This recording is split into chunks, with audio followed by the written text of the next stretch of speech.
Hey guys, welcome to another tutorial.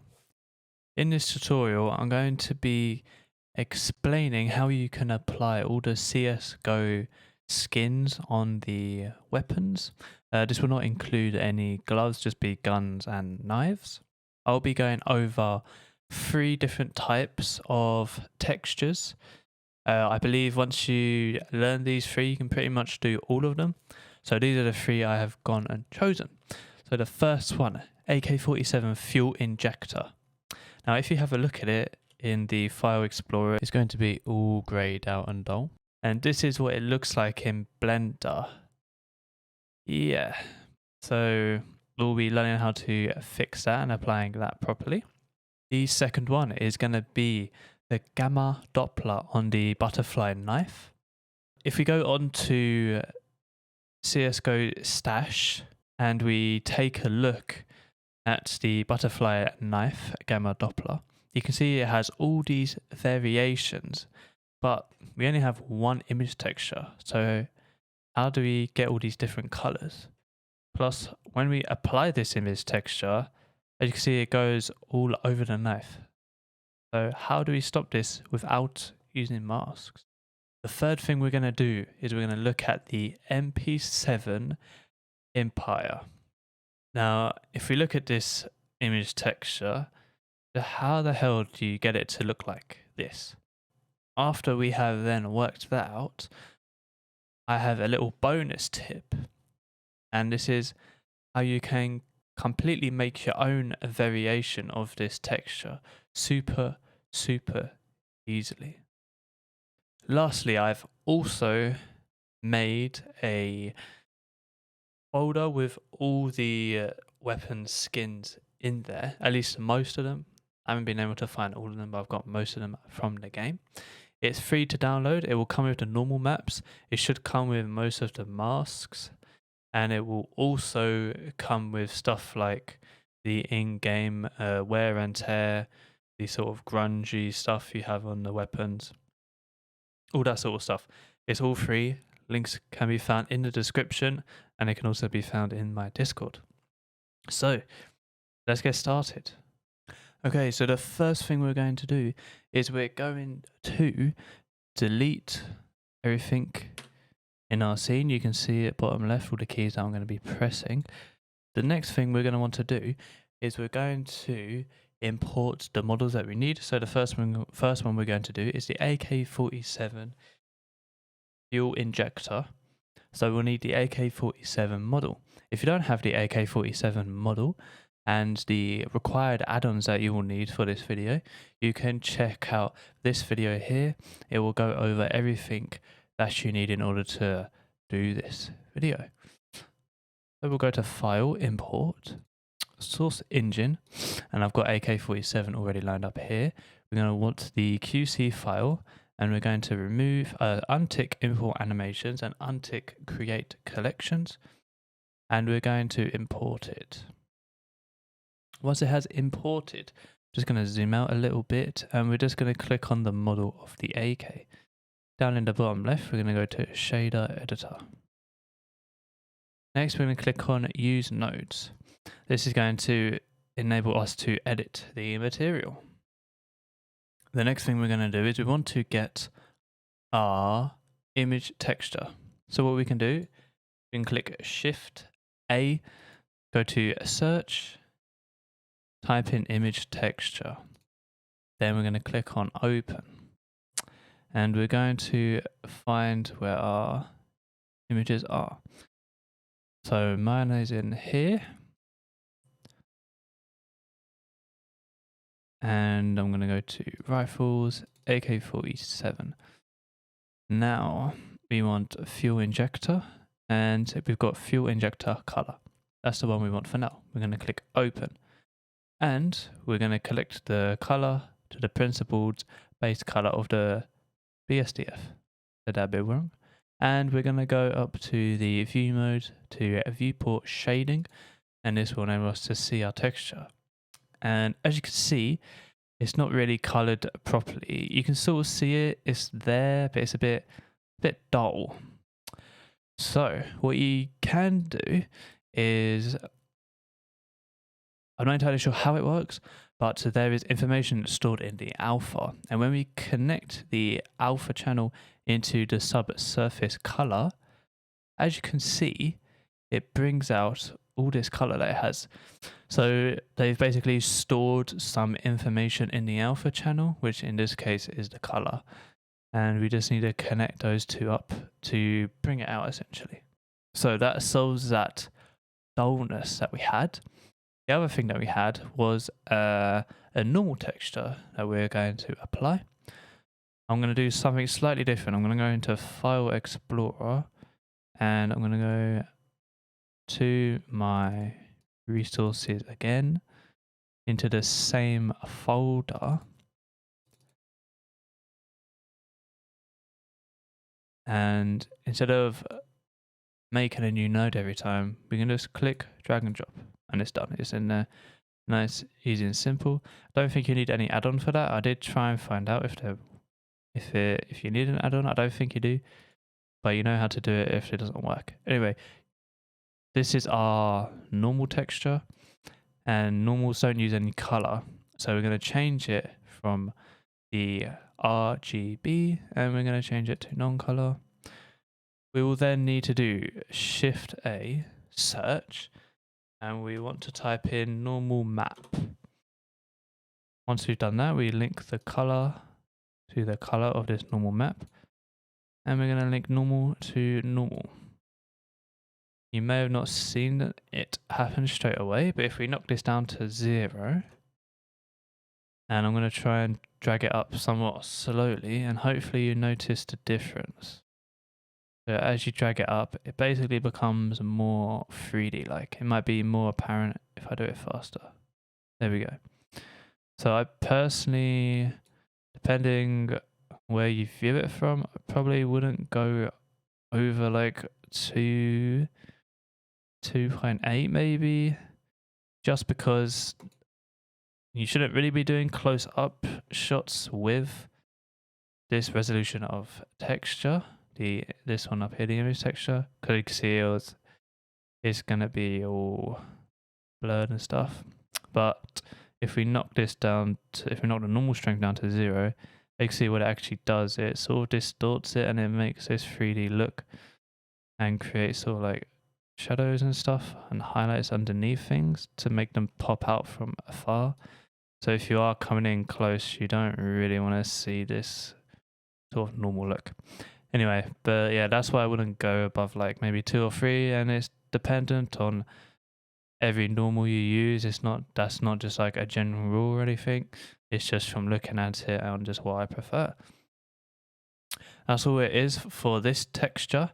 Next, we're going on to the gamma Doppler on the butterfly knife. Okay, so what I've done, I've just imported the butterfly knife, and I've just created a material by using use nodes.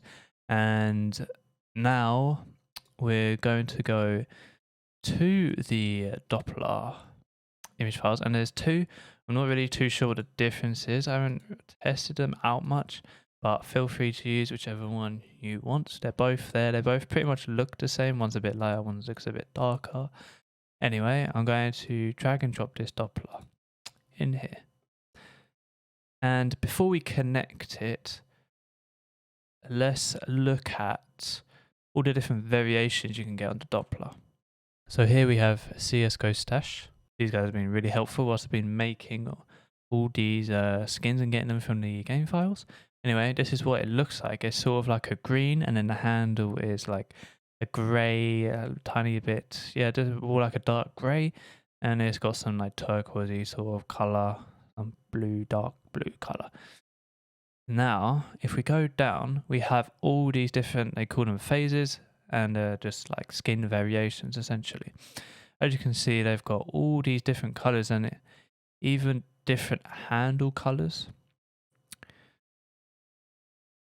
So with that one image texture that we have, how the hell are we going to be able to make all these variations? So what we're going to do is we're going to first look at the image texture, and you guys saw it.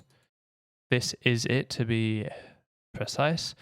There's blue on the right, green in the middle, red on the left, and blue on the left as well. And I would assume it sort of like wraps around and like reoccurs essentially. But isn't it just going to use this whole image texture for the knife? And yeah, you would be correct. So if we connect this into the base color, it's used the whole image texture and it's going all across the knife. So you got black, there's some blue down here, and there's green up here and down here. I'm going to connect the alpha into subsurface. As you can see, it makes it lighter. So we have the image texture applied, but how do we only get it to apply it where we want it? We don't want any of it on the handle, so that's safe to say we can remove this. You could use masks, and there are masks in the game files, and I have provided them where I've found them. I haven't found any masks for the knives, so we're just going to have to make do with that until I find them, or if I never find them, you'll just have to use them forever, I guess. What we're going to do is we're going to click on our knife.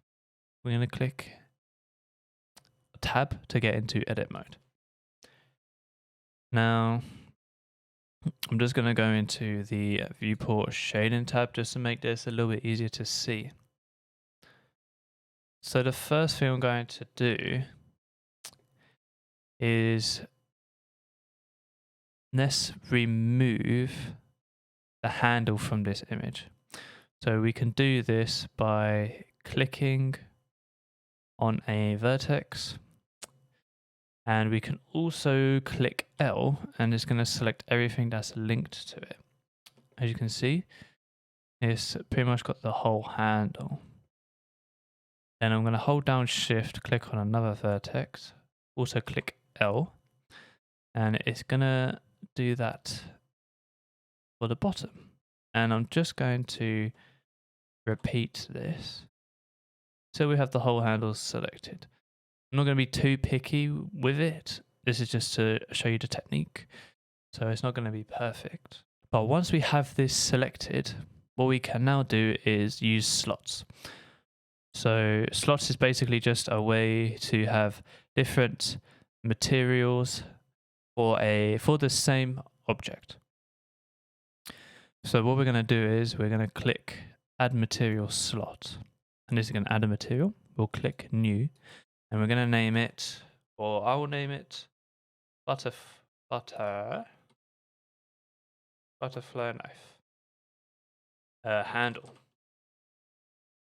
and enter, and those should be ticked. Then we're going to come over to the right, and we're going to click on the material properties, and then what we're going to do is we're going to click assign, and this will now assign the vertex to this material. And as you can see, we come out of edit mode by clicking tab. It's assigned it a different material in the viewport shading, but if we go to the material preview, as you can see, it's now using a different material, which is this white. And just to show you that's the case, make it red, and it's red. And what's actually really cool about this is that, say we go to our butterfly knife first material, which is just got the blade and these sort of rubber bits, we can make this metallic, and it's not going to make the handle metallic. So you can have all different properties for different parts of your weapon, which is super cool. Now what you could do is, and what I think they have done, is with these little rubber hand grippy bits, I don't know if they've really used the same image texture. I couldn't tell you. So what you could do is you could leave it like this. It looks fine, but what I'd probably do is, again, click on a vertex, click L, and you can just select these again. And I'm not going to do this side, waste of time. And then we'll go to slot, and we're going to add another material and just call it like grips or something. We'll just call it grips. Make sure grips is highlighted, click select and assign. And now, say you wanted to make it blue. I think we had it blue here. We had it sort of green. Let's make it green. And it looks quite metallic. So we'll make it metallic and we'll give it a sort of greeny color. It was probably like this and it was quite dark. And we'll bump the roughness down. It was probably something like that. You know, I'm not going to get too picky with it. But that looks pretty nice. And let's say that's relatively accurate. As you can see, it definitely doesn't have the same sort of texture. Anyway, now you might be thinking, well, this is cool, but I don't want this red color. This red color sucks. It sucks. So we'll just change the color. How are we going to do this? Well, if you remember on our image texture, we have all these different lines of color. And it's only using this red part. So you could probably change the UVs to adjust it, but that's long and it's just not the best way to do it. At least, I don't know if this way is much better, but it is better. And I don't know if there's a better way, but anyway. We're going to add a texture coordinate. And we're then going to use something called a mapping node. And what we're going to do is we're going to tell the mapping node what image coordinates we're going to use essentially. So we're going to want to use the UV and we're going to plug it into the vector. And then we're going to plug this vector into our image texture. What this allows us to now do is we can change the location, rotation, or the scale of this image texture. So, just going to mess around with this a little bit. And as you can see, just by changing it on the X, we've now got like a blue color. And we could probably change it on maybe, let's see, hard to see. But you could have like a greeny red right here, for example. A little bit of green, there's a little bit of red. And it's even got like red on the little like bolts and stuff. That looks pretty cool. I mean, that's pretty cool. You can also change the rotation and scale. So you just want to think of it as like an image. So if you rotated it on the Z axis, you just think of like a little graph. It'd be like this. And then say if you rotate it 9 degrees, it will just come around. So you can see it's rotating upwards.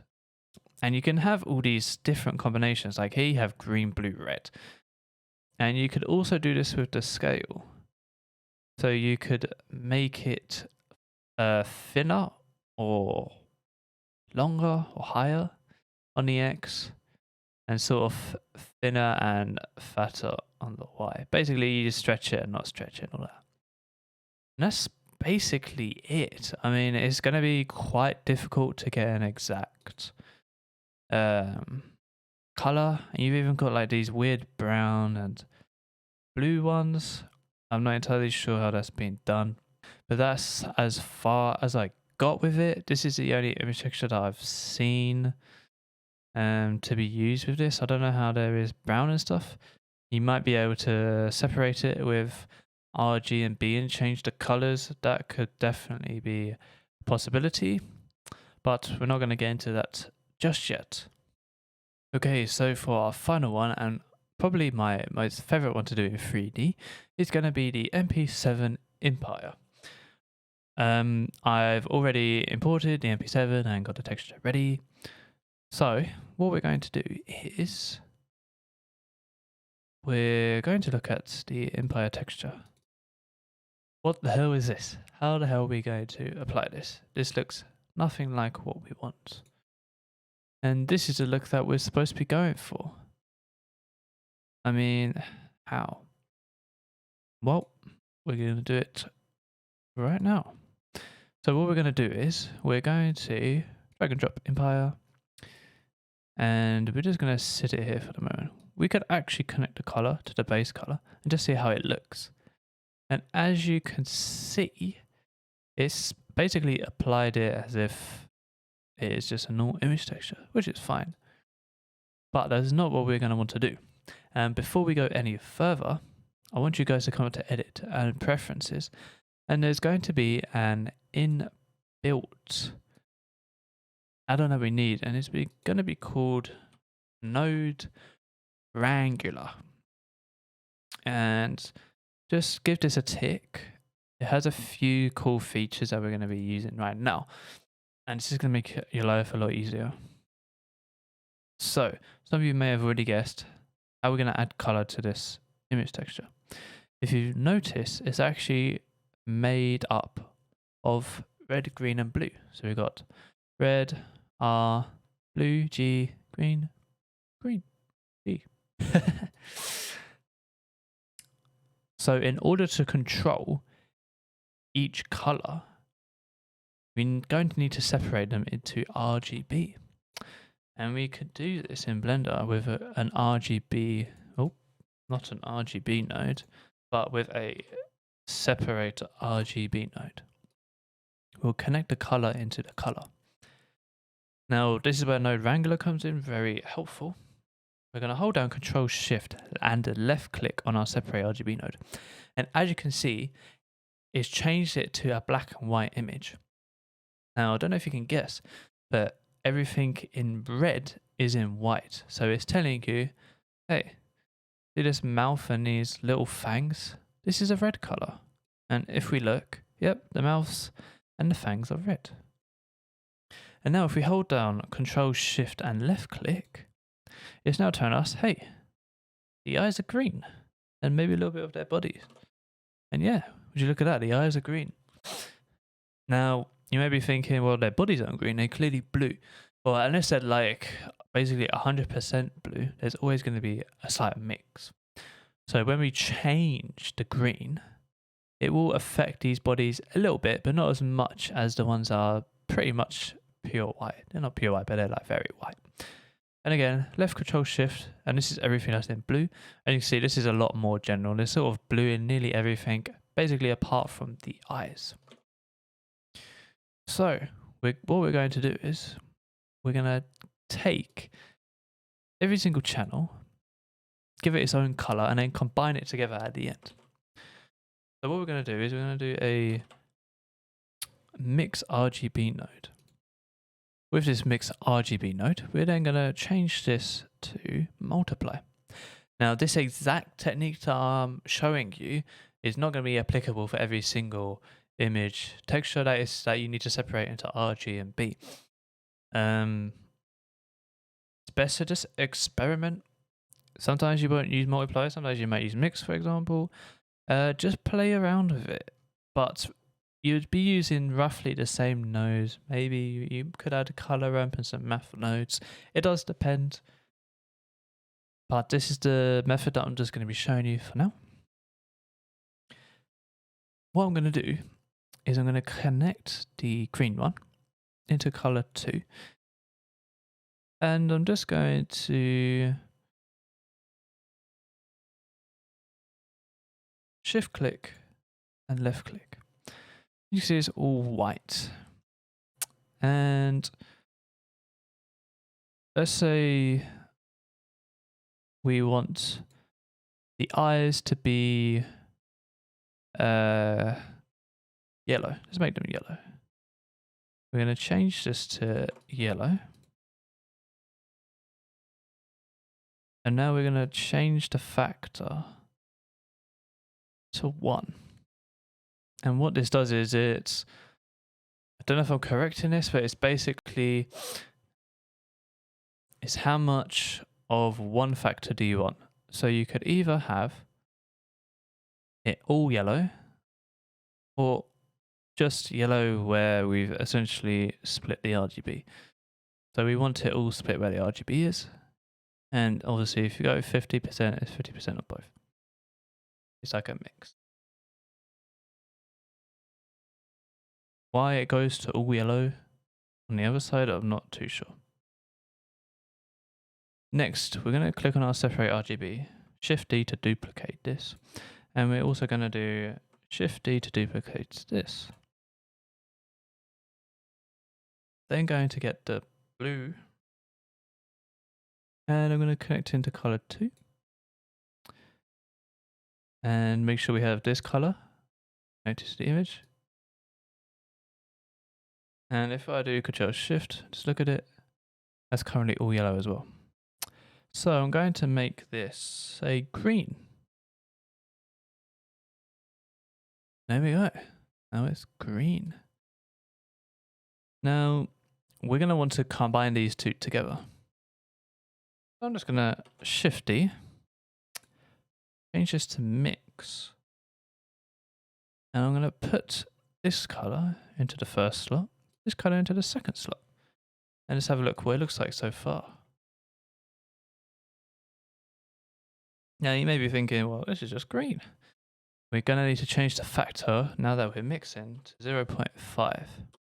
And if you like it better one way, so maybe you wanted like more yellow and less green, you could dim it, depending on which way you want it to go. I'm just going to leave it in 0.5 for the moment. Now, if you've noticed, we still haven't got red. So, I'm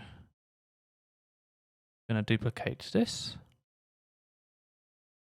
And we are going to leave this connection here, and we're going to get red, and we're just going to plug it in the bottom. And as you can see, it's made it white. What you could do is, if you didn't want it white, you just repeat this process. So you just do Shift D, connect the red into the second color, and let's just say, I don't know, we want the purple. Yeah, purple teeth. And then again, Shift D, mix this into this. And now we have everything combined. Of course, the colors are kind of ugly, and it's a bit dark. Go away, Epic. Why is this popping up? How long has this goddamn been here for? God damn. So yeah, as you can see, it's kind of dark. And if you want to make them more vibrant, add a math node. And because this doesn't transfer any color data, what we're going to want to do is increase the number of the non-color data, and then it will translate into color afterwards. I don't know if that makes sense, but that's how I think about it. So I'll just say we plug in the green, which is going to be the yellow eyes, and we're going to switch this to multiply. Where is multiply? There it is. And as you can see, as I bump up this color, it significantly brightens the yellow. So you could emphasize one area more if you wanted than a different area. And of course, you could just duplicate this, put it down here, bump this up, and now it makes the purple insanely bright. And again, dupe, boop, boop, boop, easy peasy lemon squeezy. And now we've got a really nice bright camo. So yeah, if that's what you're looking for, that's exactly what you would do. Now, that is exactly how you would make the custom camo. I sort of did it in reverse order because I didn't fancy just trying to copy the standard camo. But this is how you would create a variation of any RGB camo. And if you did want to keep it as this one, as the one we have on CSGO Stash, you just adjust the colors and just pick them out, and it would work completely fine. One more thing. We went over it in the Doppler, but again, if we take a look at our reference, there's a lot more faces in our image. There's just way more. Don't know if you guys noticed that, but there just is. what can we do about this? We're going to use the exact same technique that we used